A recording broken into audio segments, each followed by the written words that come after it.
नमस्कार दोस्तों, हमारी आज की कहानी है बेटे को सिगरेट पीते देख घर वालों के होश उड़ गए। सच्चाई पता चलने पर खुद हुए शर्मिंदा। कहानी पसंद आए तो हमारे चैनल को सब्सक्राइब जरूर करें। विराट हर रोज की तरह आज भी अपनी दादी विमला के पास सो रहा था और उसकी बातें ख़त्म होने पर ही नहीं आ रही थी। अचानक विराट ने प्रश्न पूछा, दादी, दादाजी ने कभी सिगरेट पी थी? यह प्रश्न सुनते ही विमला जी जोर से हंस पड़ी और पुरानी यादों में खो गई। क्या सोचने लगी दादी? बताओ ना, कभी दादाजी ने सिगरेट पी थी क्या? विराट जिद करने लगा। बताती हूँ, पर पहले तू बता कि तुझे आज सिगरेट की बात कहाँ से याद आ गई? विमला जी ने पूछा।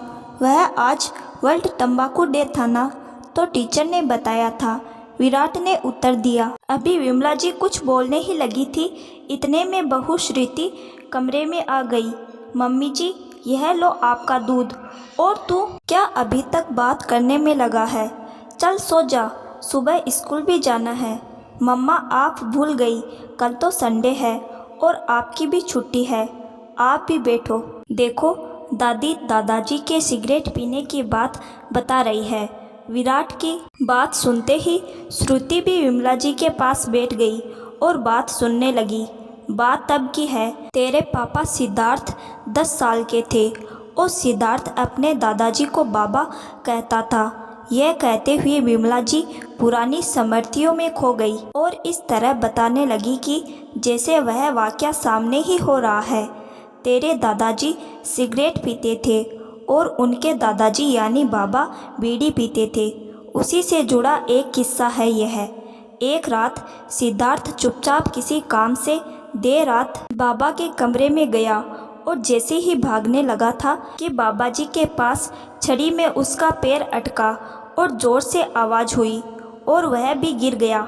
आवाज़ सुनते ही बाबा जी की आंख भी खुल गई और उन्होंने चारपाई के साथ लाइट का बटन जला दिया और देखा तो सामने उनका 10 साल का पोता यानी तेरे पापा सिद्धार्थ जमीन पर गिरे हुए हैं और उसके हाथ में कुछ था जो वह छुपा रहा था।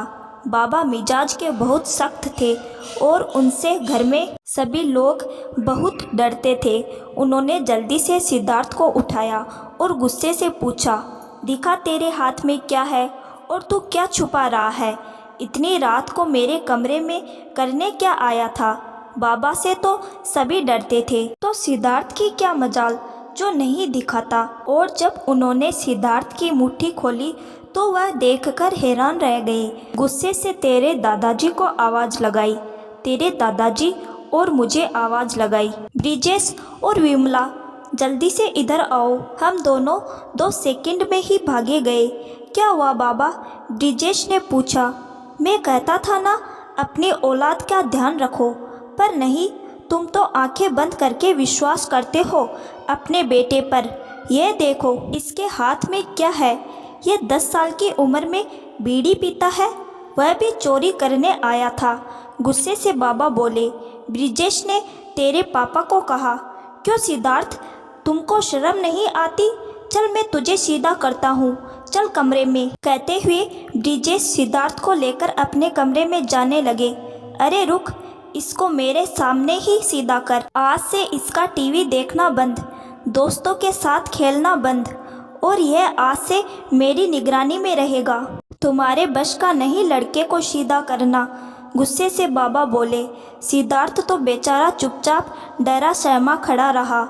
उधर तेरे दादाजी ब्रिजेश बोले, नहीं नहीं बाबा, आप किस लिए इस उम्र में परेशान होते हो, हम संभाल लेंगे।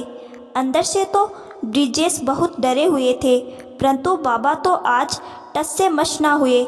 आखिर मुझसे बर्दाश्त नहीं हुआ और गुस्से से बोली, तुम्हारे दादा को आप पिता हो या कसाई? तुम्हारे दादा ने मुझे रोकने की बहुत कोशिश की, पर मैं नहीं रुकी। बाबा, मेरा बेटा ना तो कोई बीड़ी पीता है और ना ही कोई बिगड़ा हुआ है। जो बिगड़ा तो आपका बेटा है। इनकी सिगरेट खत्म हो गई थी तो सिद्धार्थ को आपके कमरे से बीड़ी लेने के लिए इन्होंने ही भेजा था, क्योंकि रात हो चुकी थी। इस समय कहाँ से लाते? मेरी बात सुनकर बाबा बहुत हैरान हुए और तुम्हारे दादाजी शर्मिंदा। अब तो बाबा की बात का रुख ही बदल गया और तेरे दादा को डांटने लगे। तू बड़ा बेशरम है, 10 साल के बेटे से बीड़ी की चोरी करवाता है। आज से अगले 10 दिन तक तू मेरी निगरानी में रहेगा। मैं देखता हूँ अब तू कैसे सिगरेट पीता है। बाबा गुस्से से तेरे दादा से बोले। अब तो तेरे दादा हक्के बक्के थे। तेरा पापा सिद्धार्थ, जो चुपचाप बड़ी देर से देख रहे थे, अब गुस्से से बोला, बाबा और पापा, मेरी टीचर कहती है कि सिगरेट और बीड़ी बहुत गलत चीज़ है। फिर तो आप दोनों ही गलत हुए और आप दोनों ही बिगड़े हैं। आज से आप दोनों मेरी और मम्मी की निगरानी में रहोगे। आप दोनों को यह चीज़ छोड़नी ही पड़ेगी। 10 साल के उस बच्चे की बात में पता नहीं क्या जादू था कि तुम्हारे दादा और बाबा दोनों के चेहरे शर्म से लटक गए, पर मेरा चेहरा खिल गया और थोड़ी हिम्मत बटोरते हुए मैं बाबा के सामने पहली बार बोली, हाँ बेटा, अब ठीक है। आज से हम इन दोनों की ही गंदी आदत छुड़ा देंगे। और वह दिन है, और आज का दिन। उस दिन से ना तो बाबा ने और ना ही दादा ने कभी बीड़ी या सिगरेट को हाथ लगाया। विमला जी ने मुस्कुराते हुए कहा। विराट ने ताली बजाते हुए कहा, वाह, मेरे पापा तो बहुत ग्रेट है। उन्होंने अपने पापा और अपने दादा की सिगरेट छुड़वाई थी। सच में दादी, सिगरेट बहुत बुरी चीज़ होती है ना? हाँ बेटा, आज फिर तेरे प्रश्न पूछने की आदत ने मुझे पुरानी बातें याद करा दी और मेरे चेहरे पर वह याद मुस्कान ले आई। अब बहुत देर हो गई, अब सोते हैं, विमला जी ने कहा। श्रुति भी मुस्कुराते हुए अपने कमरे की ओर चली गई। दोस्तों, अक्सर किसी कामों में हम नाकामयाब हो जाते हैं, वह हमारे घर के बच्चे आसानी से कर देते हैं। कई बार बच्चों की कही हुई भोलेपन में या कोई गंभीर रूप से कही बात का दिल पर ऐसा असर होता है कि सामने खड़ा बड़े से बड़ा व्यक्ति भी अपनी कोई बुरी से बुरी आदत को भी छोड़ने पर मजबूर हो जाता है और बाद में वह बात हमारी याद बनकर हमारी स्मृतियों के खजाने का एक हिस्सा बन जाती है।